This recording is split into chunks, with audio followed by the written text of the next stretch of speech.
Hello everyone, I hope that you're all doing well. This is me Sayyid Shujatullah. Welcome to Iqra IAS current affairs channel. और आपको सिर्फ एक ही चीज़ करना है, do subscribe to the channel और हिट द बेल अकाउंट। उससे क्या होगा, आपको कभी भी मैं वीडियो अपलोड करूँगा नोटिफिकेशन मिल जाएगा। और one more very important point here, आपके दोस्तों को शेयर करिए वीडियोज़, वो लोगों को भी बेनिफिट मिलेगा, ठीक है। और टुडे इज 31 दिसंबर और very happy advance new year. Enjoy करिए आज। और 2022 का जो रेजोल्यूशन रहेगा वो एक ही रहेगा, that you have to crack the UPSC. और 2022 का रेजोल्यूशन आप सीरियसली ले रहे हैं और you it's not going to be the casual resolution that you have taken before.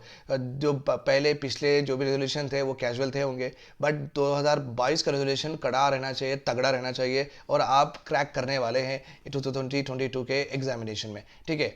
और if you are having any doubts, वो हमेशा मैं बोलता हूँ कि आप कमेंट सेक्शन में लिखिए, आपको कौन सा भी डाउट हो, okay, out of the preparation strategy रहो, टाइम मैनेजमेंट रहो, प्लीज़ आप कमेंट सेक्शन में लिखिए। मैं एवरी डे तो आपसे मिलता हूँ, तो ऑब्वियसली जब भी मिलता हूँ तो वो कमेंट्स पढ़ता हूँ definitely, and I will be try to give you the inputs from my side, so you can incorporate that inputs आपके रूटीन में, आपके जो भी प्रिपरेशन में, आपके स्ट्रैटेजी में आप वो इनपुट्स इनकॉर्पोरेट करिए, सो दैट आपकी प्रिपरेशन थोड़ा बहुत हैजल फ्री तो हो ही जाएगी, ठीक है। फाइन।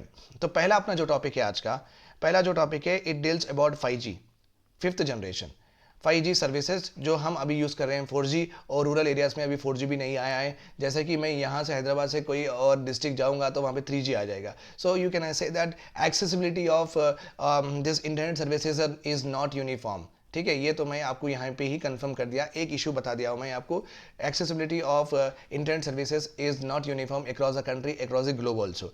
आप 5G क्यों बोलते हैं, फिफ्थ जनरेशन क्यों बोलते हैं, हमेशा याद रखिए, हर जनरेशन को, first generation, second generation, third generation, कौन सा भी जनरेशन रहो, इंटरनेशनल टेलीकम्युनिकेशन यूनियन बोल के एक इंटरनेशनल ऑर्गेनाइजेशन है, इसमें पूरी दुनिया के मेंबर्स होते हैं, पूरे कंट्रीज के मेंबर्स होते हैं। ये लोग एक स्टैंडर्ड सेट करते हैं, एक स्टैंडर्ड सेट करते हैं। स्टैंडर्ड का मतलब है, standard is generally set on the basis of two important parameters. एक तो है डाउनलोड स्पीड, एक तो है upload speed, okay. Let suppose 5G का standard, let suppose I am saying you, let suppose 5G का स्टैंडर्ड है 10 सेकंड में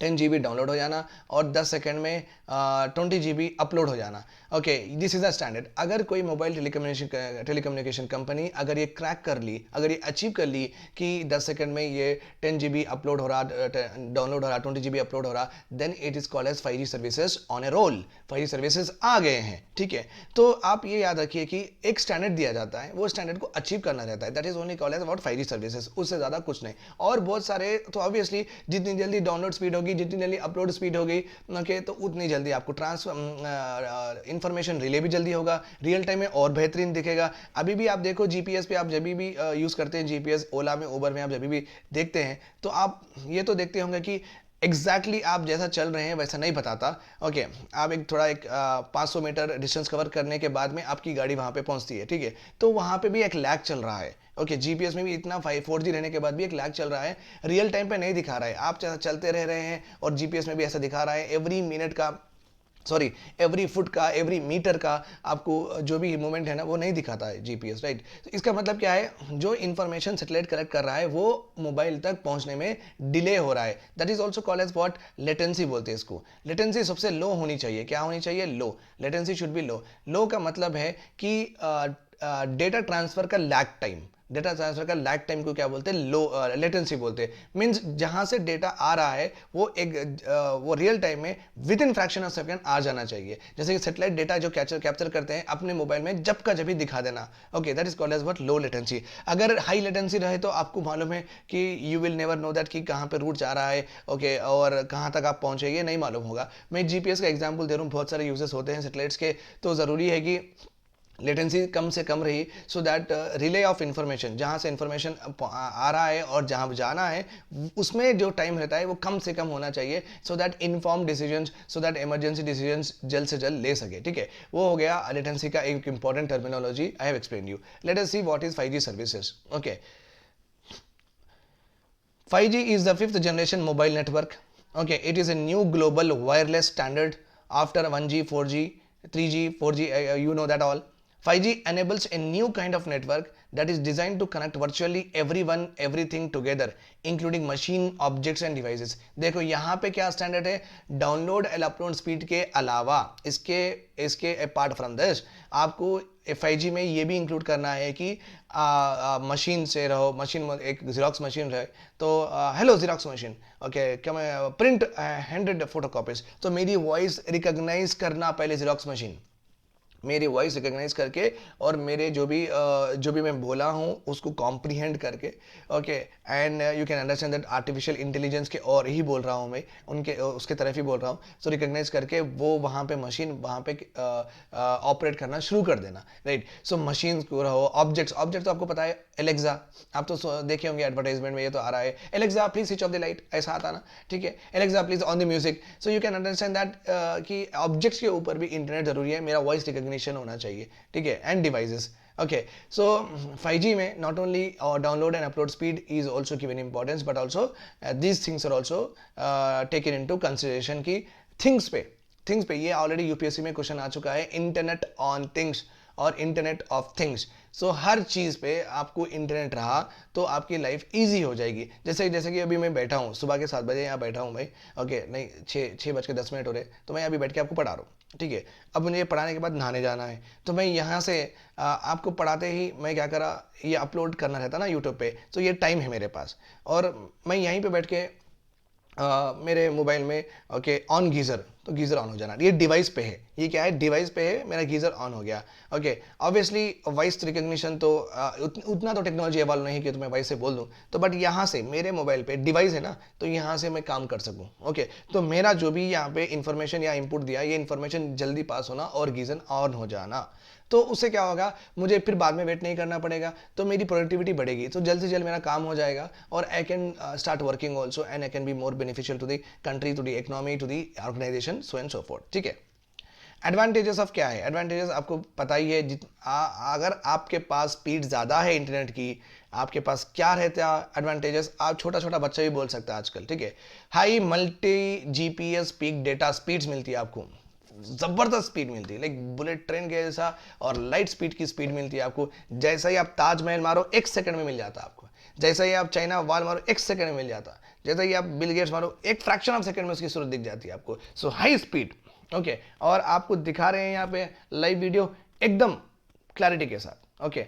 ultra low latency, ultra low, बहुत कम लेटेंसी के बारे में बोल रहा, बहुत कम इंफॉर्मेशन सेंडिंग में और इंफॉर्मेशन रिसीविंग में कम से कम टाइम रहेगा। मैसिव नेटवर्क स्पीड, बहुत सारे लोग एट ए टाइम काम कर सकेंगे ऑन ए पर्टिकुलर नेटवर्क, बहुत सारे लोग, millions of people, okay. Uniform user experience, और हर एक को सेम तरीके का क्वालिटी मिलेगा, नहीं किसी का खुला किसी का नहीं खुला वेबसाइट, ऐसा नहीं रहेगा। सो 5G में आपको इतनी स्पीड ज़्यादा रहेगी कि आराम से सब निकल जाएंगे। सो यूज़र एक्सपीरियंस भी बहुत यूनिफॉर्म रहेगा, सब लोग से देंगे 4 रेटिंग 5 रेटिंग ही देंगे। High performance and improved efficiency, high performance and improved efficiency, efficiency का मतलब है कम टाइम में ज़्यादा आउटपुट देना, कम टाइम में ज़्यादा आउटपुट देना, ठीक है, this is called as efficiency. High performance का मतलब है सेम आउटपुट और सेम टाइम में हमेशा देना, this is called as high performance. देखो इंप्रूव्ड एफिशिएंसी का मतलब है कम टाइम में ज्यादा आउटपुट देना, अगर ये कम टाइम में ज्यादा आउटपुट हमेशा देती है तो हम बोलेंगे it is performing on higher scale, higher scale. तो ये पूरे एडवांटेजेस है, आपको 5G का क्वेश्चन आने के चांसेस रहते हैं, so please do remember this. और एमसीक्यू में ये अल्ट्रा लो लेटेंसी को they will ask you what, in prelims में इसको हाई बना दे सकते हैं, ट्विस्ट कर सकते हैं ये वर्ड को, हाई लेटेंसी, तो आप समझिए अरे भाई हाई लेटेंसी से बहुत अच्छा है, तो ये तो कैसे भी क्वेश्चन, ये तो कैसे भी आंसर रहेगा, no, low latency is right, high latency is absolutely wrong. तो मैसिव नेटवर्क स्पीड, और ये भी बोलेंगे 5G में uniform non uniform user experience, तो आप सोचेंगे कि अरे चलो भाई गरीब के पास तो वो एक्सपीरियंस नहीं रहेगा, पुअर पीपल के पास अपने पास वो एक्सपीरियंस रहेगा, तो यूनिफॉर्म तो ऑब्वियसली नहीं रहेगा, नहीं, ओके, ये हम हमारी परचेजिंग पावर से हम बात नहीं कर रहे, ओके, किसके पास पैसा है, कौन एफर्ट कर सक रहा है 5G सर्विस से, हम ये बात नहीं कर रहे। 5G का एक नेचर है, 5G का एक क्वालिटी है जो कि आपको यूनिफॉर्म यूजर एक्सपीरियंस, अगर मेरे पास 5G है तो सेम आएगा, आपके पास 5G है तो सेम आएगा। तो इट्स नॉट अबाउट दैट कौन खरीद सकता कौन नहीं खरीद सकता, इट्स अबाउट दैट 5G की क्वालिटी के बारे में बात हो रही है। तो ये वर्ड्स ट्विस्ट कर सकते हैं द एग्जामिनेशन में, प्रीलिम्स में, और मेंस में तो डायरेक्टली क्वेश्चन आएगा आपको। No company owns 5G, no person owns 5G, remember this point, it is for everyone, ये पूरी मैनकाइंड के लिए है, ठीक है। Department of telecommunication okay recently has announce that अपनी डिपार्टमेंट, अपनी इंडिया की department of telecommunication has recently announce that commercial 5G services will be launched in 13 cities in India, जिसमें मेरा भी एक सिटी है, हैदराबाद में भी लॉन्च करने वाले हैं। I am very happy excited so that अभी आपको मैं जब लाइव क्लास पढ़ाऊंगा तो आपको जबरदस्त क्वालिटी मिलेगी। Okay, the government is promoting the development of indigenously developed 5G standard called 5GI। तो हमारा भी देखो, ये कोई भी डेवलप कर सकता है राइट, और हम उनकी कोई जो डेवलप करा हम उनकी सर्विस ले लेते। लाइक एयरटेल वाले तो डेवलप नहीं करते, रिसर्च एंड डेवलपमेंट तो उनका नहीं है। तो कोई भी अगर समझो ताइवान में रहो या साउथ कोरिया में रहो या सैमसंग वाले रहो, नोकिया वाले रहो, अगर वो लोग ये क्रैक कर सकें 5G के स्टैंडर्ड्स, और वो लोग ये स्पीड और डाउनलोड स्पीड जो भी स्टैंडर्ड्स है वो लोग अचीव कर सकें, तो एयरटेल वाले BSNL वाले उनसे लेते ये सर्विसेज, उनसे लेते ये सर्विसेज। ठीक है, तो ऑब्वियसली हमारा एक्सपोर्ट हम इंपोर्ट कर रहे हैं, हम इंपोर्ट कर रहे हैं तो अपने को पैसे देना पड़ता, फिर फॉरेन एक्सचेंज अप्रिशिएशन डिप्रिशिएशन भी, एक इंपोर्ट बिल में और एक नई चीज़ क्यों ऐड करना। So that's why government of India said that हम हमारा खुद का एक इंडिजीनियसली डेवलप 5G करेंगे। Okay, as an alternative to globally used 3G partnership project standard। 3G partnership, ये 3G पार्टनरशिप एक दो तीन कंट्रीज का पार्टनरशिप का प्रोजेक्ट है। ओके, ये इसमें इंडिया नहीं है, इसमें इंडिया नहीं है। सो दैट्स वाई यहाँ पे इंडिया अगर ज़्यादा कुछ कर भी नहीं सकता, बिकॉज हमारे पास वो research and development capabilities and infrastructure नहीं है। तो अपने गवर्नमेंट में ये बोले हैं कि हम हमारा खुद का डेवलप करेंगे, हम हमारा खुद का डेवलप करेंगे। ठीक है, ओके, बट बहुत सारे इन्वेस्टर्स हैं ना, वो they are not happy with government decision of having indigenously to develop a 5G, because उतनी कैपेसिटी उतनी कैपेबिलिटी नहीं है। तो बहुत सारे इन्वेस्टर्स ये डर रहे हैं कि अरे अपन डेवलप करने के बाद भी ये प्रॉपर नहीं चलेगा, ये प्रॉपर नहीं चलेगा। That's why they have told to the government that कि आप इंडिजिनियसली डेवलप करें तो करें, बट स्टैंडर्ड तो एटलीस्ट स्टैंडर्ड्स उनके ही रखिए, उनके रखे, अपना खुद का स्टैंडर्ड मत बनाइए। जो इंटरनेशनल 5G का स्टैंडर्ड्स है वही स्टैंडर्ड पे अपन इंडिया की 5G स्टैंडर्ड 5G भी डेवलप करेंगे, इस तरीके से गवर्नमेंट को बोले इन्वेस्टर्स। ठीक है, that is all about 5G। Proper discussion हो गया है, मैं 5G का डेफिनेशन एक्सेट्रा आपको थोड़ा कॉन्सेप्ट दे दिया, एडवांटेजेस दे दिया, 5G ओन्स बाय नोबडी बोल दिया, and I have also told you about that हम भी एक डेवलप करने वाले हैं 5G आई बोल दो, 5G services, I means India. Which scheme has been launched to develop the petty artisans of Northeast region? पेटी आर्टिसंस का मतलब नहीं है, ये नहीं है कि ये डेरोगेटरी वर्ड नहीं है, प्लीज रिमेंबर दिस। ओके, पेटी आर्टिसंस का मतलब है जिसकी छोटी छोटी कमाई है, जिसकी छोटी छोटी कमाई है, जो कि 15,000 50,000 की चीज़ें प्रोड्यूस करते हैं ना, तो उनको बोलते हैं पेटी आर्टिसंस। तो इनके प्रोडक्ट्स को भी मार्केट में आना चाहिए। ठीक है, ये लोग अभी तक वहीं पे बेच रहे हैं, लोकल मार्केट में आजू बाजू ही बेच रहे हैं। अच्छे हैं इनके प्रोडक्ट्स, दिखने में अच्छे हैं, आप अच्छे से रख सकते हैं घर में as a decorative what object के जैसा। ओके, सजा सकते हैं आपका घर। तो इनके प्रोडक्ट्स भी बाहर आना चाहिए, नॉर्थ ईस्ट है, सेंट्रल इंडिया में, नॉर्थ इंडिया में, हमारे साउथ इंडिया में, वेस्ट इंडिया में आना चाहिए। So because to promote their products the government of India has launch a scheme called as Hastshilpar scheme. Okay, ये स्कीम का आंसर है। Okay, Hastshilpar scheme, remember this point, it is a scheme launched by government of India to promote the artisans work in the northeast region. Okay, निष्ठा कर्तव्य बलिदान।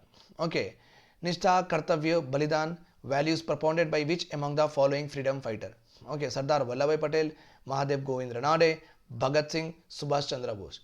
Okay, so I just give a pause, so are you thinking it? तो आपका काम क्या है? Pause करना है, पॉज करके सोचो क्वेश्चन के बारे में। तो आपको आया तो आप मेरे साथ आप एक मिनट में आपको मालूम ही चल जाता, बिकॉज मैं ये वीडियो में बोल देता हूँ सभी। Okay, Subhash Chandra Bose is the answer. New development bank news में था, इसलिए न्यूज़ में था कि recently Egypt has become the 4th new member of this new development bank. पहली बात, ये बात इंपॉर्टेंट है टू नो दैट ब्रिक्स जो कि एक रीजनल ब्लॉक है, जो कि एक डेवलपिंग कंट्रीज का ब्लॉक है, BRICS, Brazil, Russia, India, China and South Africa. Okay, remember this. तो ये 5 कंट्रीज का एक ब्लॉक है। डेवलपिंग कंट्रीज बोलते हैं पूरे कंट्रीज को, developing countries, they are not yet develop. अभी भी यहाँ पे थोड़ी बहुत गरीबी है, थोड़ी बहुत अनएम्प्लॉयमेंट है, इंफ्रास्ट्रक्चर पूरा नहीं बना हुआ है, हर घर में पानी नहीं है, हर घर में इलेक्ट्रिसिटी नहीं है। सो अभी भी ये कंट्रीज में वो यूरोपियन लेवल का डेवलपमेंट नहीं आया है। That's why it is they are called as what, developing countries. Developing countries अभी डेवलप हो रहे हैं। ओके, ठीक है। सो ब्रिक्स समिट 2012 में हुई थी दिल्ली में, एक समिट हुई थी 2012 में। वहाँ पे leaders of this 5 countries they thought that we should have a bank, we should have a bank. वो बैंक का नाम क्या प्रपोज करे, वो new development bank. Okay, so this bank will work for infrastructure and sustainable development projects. Infrastructure बनाने के लिए, metro rail बनाने के लिए, फ्लाईओवर्स बनाने के लिए, कॉरिडोर्स, इकोनॉमिक कॉरिडोर्स बनाने के लिए, एनर्जी सेक्टर डैम्स लगाने के लिए, कुंदम कुंदम पावर प्लांट्स लगाने के लिए. सो इंफ्रास्ट्रक्चर डेवलप करने के लिए एक बैंक बनाएंगे बोल के बोले. उस इसमें सबके पैसे रहेंगे. तो जस्ट लाइक एक कोऑपरेटिव सोसाइटी समझो आप, ये क्या है, as just as a cooperative society, international cooperative society समझो आप. तो ये पूरे मिलके खुद के पैसे रखेंगे और यहाँ से लोन्स लेते रहेंगे और ये इंफ्रास्ट्रक्चर प्रोजेक्ट्स करेंगे. Sustainable projects are nothing but those projects which does not harm the environment to a larger extent. Okay, sustainable projects are those projects, जैसे कि इलेक्ट्रॉनिक रिलेटेड, इलेक्ट्रिक व्हीकल्स रहो, इलेक्ट्रिक बुलेट ट्रेन रहो, electric run metro रहो. This are all comes under word sustainable development. जो भी project में CO2 का emission कम से कम होता है, that is called as word sustainable development project. तो ठीक है, सो ब्रिक्स के जो भी लीडर्स है ये प्रपोज करे थे कि चलो भाई हमारे लिए भी एक बैंक होना चाहिए जो जिससे अपन पैसे लेंगे और इंफ्रास्ट्रक्चर डेवलप करेंगे और हम भी डेवलप्ड कंट्रीज़ के लेवल तक डेवलपमेंट अपना ऑप्टिमाइज करेंगे. सो यहाँ पे प्रपोजल हुआ था 2012 में. 2014 में फोर्टलेजा, ब्राज़ील में, फोर्टलेजा is a place in Brazil, Brazil में ये बैंक की स्थापना हो गई थी, ये बैंक का एग्जिस्टेंस हो गया था. Okay, very very important point for the examination MCQ point of view. Okay, prelims के लिए मैं बोल रहा हूँ यहाँ पे, this bank will not look for only regional development, this bank will also look for global development, global development. So question ये भी पूछा जाएगा इन एग्जामिनेशन में. ओके, प्रीलिम्स से एक स्टेटमेंट ऐसा रहेगा कि new development banks of the brick will do the development activities only in the regional activities only for the south Asian region only या सदर्न हेमिस्फीयर ओनली, कुछ भी पूछ सकता. बट यहाँ पे मेरा बोलने का मतलब क्या है, it does not look after regional development, it also look after what, global development. ठीक है, और इजिप्ट तो फोर्थ कंट्री है. 2021 में 3 कंट्रीज भी ज्वाइन करे थे. Okay, Bangladesh, UAE, Uruguay, this 3 countries also join what, new development bank. Headquarters of new development bank is in Shanghai, China. अभी चाइना वाले ये हेडक्वार्टर को शिफ्ट करके गोंजू में रख दिए, गोंजू. ओके, उनकी बिल्डिंग है, उनकी कंट्री है, तो हेडक्वार्टर शिफ्ट करने बड़ी बात नहीं है. बट पहले तो इस्टेब्लिश हुआ था शंघाई में, अभी वो दूसरी सिटी में रखे, गोंजू. Okay, now RBI has given a report on the performance of banks. Performance of banks अभी क्या है, शेड्यूल्ड कमर्शियल बैंक का रिटर्न ऑन एसेट इंप्रूव हो गया 0.2%. 0.2%. इसका मतलब क्या है, रिटर्न ऑन एसेट. ये जो शेड्यूल्ड कमर्शियल बैंक है, जो भी वो लोन्स दिए हैं, SBI रहो, आंध्रा बैंक रहो, एक्सिस बैंक रहो, ये जितने भी लोन्स दिए हैं, ये थोड़े बहुत उनके रिटर्न्स, लोन्स के ऊपर रिटर्न्स इंप्रूव हुए हैं, लोन के ऊपर रिटर्न्स इंप्रूव हुए हैं. अब ये समझिए 2020 में ये पूरे बैंक्स 100 करोड़ रुपीस का लोन्स दिए. ओके, ये पूरे बैंक्स मिलके, शेड्यूल कमर्शियल बैंक्स पूरे मिलके 100 करोड़ रुपीस का लोन्स दिए और वो रिकवर करे हैं. Let suppose they have recovered how much, they have recovered 98 crore. 98 crore ये लोन्स का पेमेंट हो गया है. दे हैव रिकवर्ड 98 करोड़. 2021 में इफ सपोज 100 करोड़ लोन्स दिए हैं 2021 में भी, so they have recovered around 98.2 crore. 0.2. तो इनका जो इम्प्रूवमेंट हुआ है यहाँ पे, कहाँ पे, collection of payment and interest, collection of payment and interest. तो 0.2% इंप्रूव है. ये बहुत बड़ा ह्यूज अमाउंट होता है. मैं 100 रुपये, 200 रुपये, 100 करोड़ बोला, बट बैंक्स में तो हजारों लाखों करोड़ है. Okay, capital to risk weighted asset ratio also increases to 14%. According to the Basel convention 8% होना चाहिए. देखिए, अभी इसको समझने की कोशिश करिए. मेरी एक कंपनी है. ओके, चलो कंपनी नहीं बोलूँगा, बैंक ही बोलूँगा. मेरा एक बैंक है और मेरा बैंक हो सकता है because bank is A D reserve sector. Bank is A D reserve sector का मतलब क्या है, गवर्नमेंट इसको रिजर्व्ड नहीं करी है. ओके, उनके पास नहीं रख ली है कि they are only the producer of this particular service और प्रोडक्ट. डी रिजर्व का मतलब है ये पब्लिक के पास भी है, पब्लिक, आप और मैं भी बैंक स्टार्ट कर सकते हैं. That is not an issue, provided criteria आप फुलफिल करना है. Okay, it's not the sole monopoly of the government of India. You are also allowed to open a bank. तो मेरे पास एक बैंक है. ओके, मेरे पास एक बैंक है. बैंक में समझिए, और यहाँ मेरे पास एक फैक्ट्री है. फैक्ट्री में मैं लाइक पार्ले जी बिस्किट्स. ओके, पार्ले जी तो नहीं है, पार्सल जी बिस्किट्स मैं बेच रहा हूँ. ओके, मैं parcel G biscuits like 1 million units में प्रोड्यूस करके मार्केट में भेजा. 1 मिलियन यूनिट्स पार्सल जी के जो भी बिस्किट्स है मार्केट में मैं भेजा. ओके, सेल करा. बट समझिए ये अगर, और मेरे पास ये बनाने के लिए 1 million units of Parle G biscuits बनाने के लिए सपोज मुझे 10 करोड़ लगे, ओके और मेरे पास कितने बचे हैं समझो 5 करोड़, 5 करोड़ मेरे पास बफर है, कहता है बफर है। अगर यहाँ पे मुझे लॉस भी हो गया 10 करोड़ का, तो ये 5 करोड़ मेरी कंपनी को बचा सकेंगे, ये 5 करोड़ मेरी कंपनी को ठहरा सकेंगे। ये 5 करोड़ से मैं ओके थोड़े बहुत मेरा प्रॉब्लम सॉल्व हो जाएगा, मैं आगे बढ़ सकूंगा, यहाँ पे जो भी प्रॉब्लम है वो निकाल के और मैं प्रोडक्शन कर सकूंगा। So when you are having some buffer amount with you, with which you can take risk, with which you can take risk, that is called as what? Capital to risk weighted average asset ratio. Capital to risk weighted average asset ratio. यहाँ पे भी कितना पैसा bank के पास है, कितना पैसा bank के पास होना चाहिए to take to risk on their capital, to risk on their capital. अभी समझो, अभी मैं प्रॉपर एग्जांपल दूंगा आपको। एसबीआई है, SBI 100 crore rupees of loans दे दी हैं, ओके लेट सपोज एसबीआई के पास लेट सपोज डिपॉजिट 100 करोड़ है, डिपॉजिट 100 करोड़ है, तो SBI should give how much? Only 86 crore. और SBI should keep what? Okay according to Basel standard, according to Basel, ये इंटरनेशनल स्टैंडर्ड है, हर बैंक 8% अपने पास डिपॉजिट रखना चाहिए, ओके अपने पास रखना चाहिए 8% money, and rest they can give in loans, okay operational risk. जितना भी लोन रिस्क पे है, जितना भी लोन रिस्क पे है, वो लोन का 8% अमाउंट अलग रखना है, ओके क्योंकि अगर वो लोन रिस्क में फेल हो चुके, ये 8% बचाएंगे वो बैंक को, are you getting my point? Yes. तो ये इंप्रूव हुआ है, बेसल 3 18% ही मैंडेट करा था, तो हम 14% रखे, so it is very good, बल्ले बल्ले for all the Indian banks कि यहाँ पे ज़्यादा बफर वो क्रिएट कर रहे हैं। अगर उनके लोन्स अगर नहीं भी चले, कोई पे भी नहीं करा, तो they can survive and the banking system will not collapse. So ये बेसल 3 जो है, ये बेसल एक सिटी है, ओके एंड दिस बेसल में कन्वेंशन हुआ था। यहाँ पे इंटरनेशनल फाइनेंशियल स्टैंडर्ड्स दिए जाते हैं कि capital to risk weighted average ratio इतना होना चाहिए, फिस्कल डेफिसिट इतना होना चाहिए।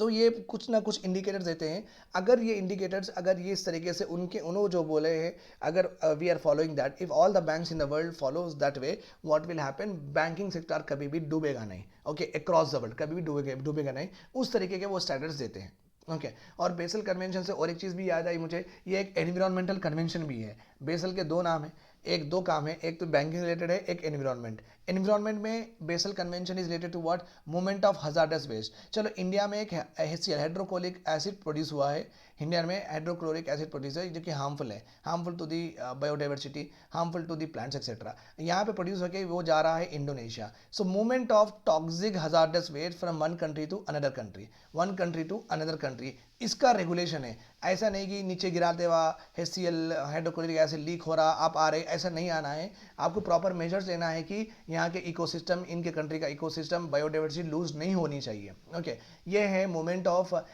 Toxic hazardous waste across the countries, regulate करने का convention which is called as Basel, और एक भी कन्वेंशन है just we have learned banking related, just like Indradhanush mission है ना, मिशन इंद्रधनुष में भी 2 है सेम नाम के, ओके एक मिशन इंद्रधनुष बैंकिंग सेक्टर के लिए है, और एक मिशन इंद्रधनुष हेल्थ सेक्टर के लिए है, okay so we are having again Indradhanush के ऊपर 2 इंपॉर्टेंट एरियाज है, health and banking, and Basel के ऊपर 2 है बैंकिंग एंड एनवायरनमेंट, ठीक है याद रखिए।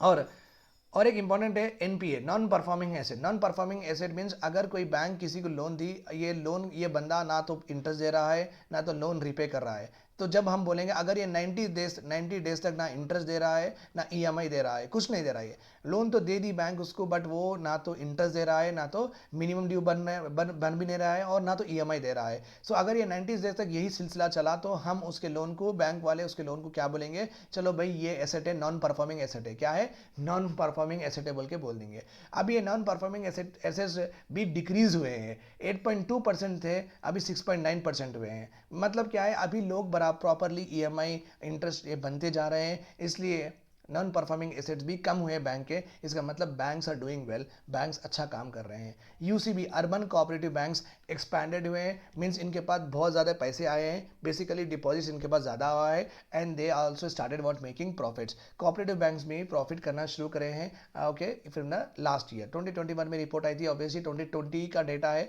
तो बेसिकली हमारे जो भी इंडिकेटर्स है, अगर आपको एग्जाम में बैंकिंग रिलेटेड रिफॉर्म्स के बारे में कुछ भी बात करना है मेंस एग्जाम में, ओके, बैंकिंग रिलेटेड रिफॉर्म्स के बारे में बात करना है, आप ये इंडिकेटर्स पे तवज्जो देना है, आप ये इंडिकेटर्स पे फोकस करके आप आंसर लिखिए, आपका काम हो जाएगा, ठीक है। यस, स्पेस डेब्रिस, देखो स्पेस डेब्रिस आप देखिए यहाँ पे अपना ये अर्थ है, ओके, अर्थ ये है, तो यहाँ पे जो जो भी सैटेलाइट्स फिर रहे हैं ना, तो बहुत सारे डिफेक्ट हो गए हैं। डिफेक्ट मीन्स काम नहीं कर रहे हैं, जैसे कि एक सैटेलाइट की जनरली लाइफ स्पैन रहती है 8 साल, जैसे लाइक अपने 2 व्हीलर की भी होती है, 4 व्हीलर की भी होती है, बिकॉज मेटल से बनाए तो metal slowly slowly slowly slowly वो ख़राब होते रहता है, हर चीज़ ख़राब होती है एक ना एक दिन। सो एक सैटेलाइट्स की लाइफ स्पैन होती है 8 साल।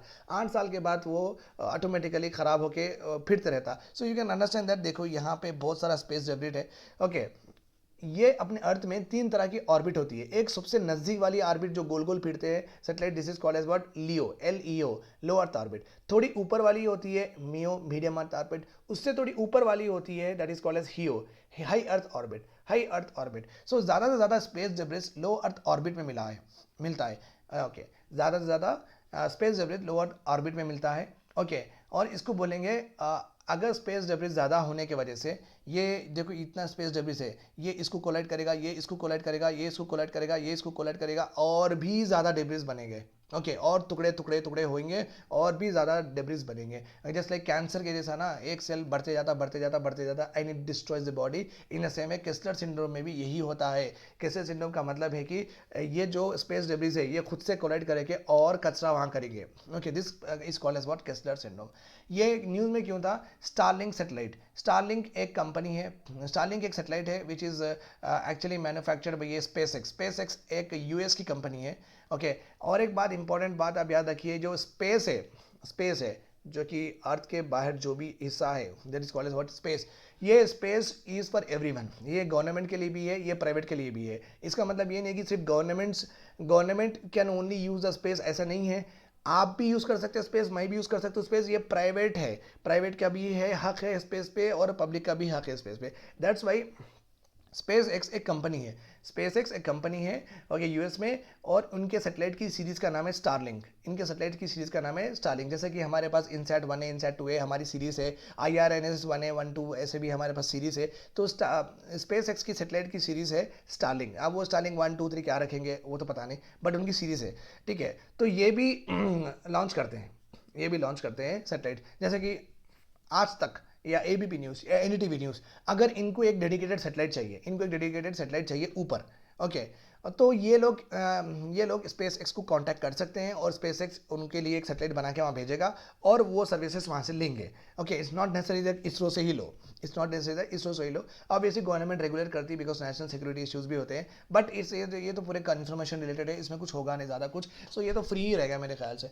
ठीक है। तो बोलने का मतलब क्या है, space is open to you and me and the government, कोई भी वहाँ पे कुछ भी लॉन्च कर सकता है। तो क्या हुआ, इनकी एक स्पेस एक्स की जो सेटेलाइट थी स्टारलिंक सेटेलाइट, ये नज़दीक टू नियर टू कोलिजन आ गई थी चाइना से, जो चाइना वाले यूनाइटेड नेशंस को ये बताए हैं। और आप याद रखिए, हर सेटेलाइट जो भी स्पेस में भेजते हैं वो रजिस्टर्ड होना चाहिए यूनाइटेड नेशंस में, यूनाइटेड नेशन जनरल असेंबली में उनका रजिस्टर है, वहाँ पे रजिस्टर करना है कि हम ये सेटेलाइट भेजें।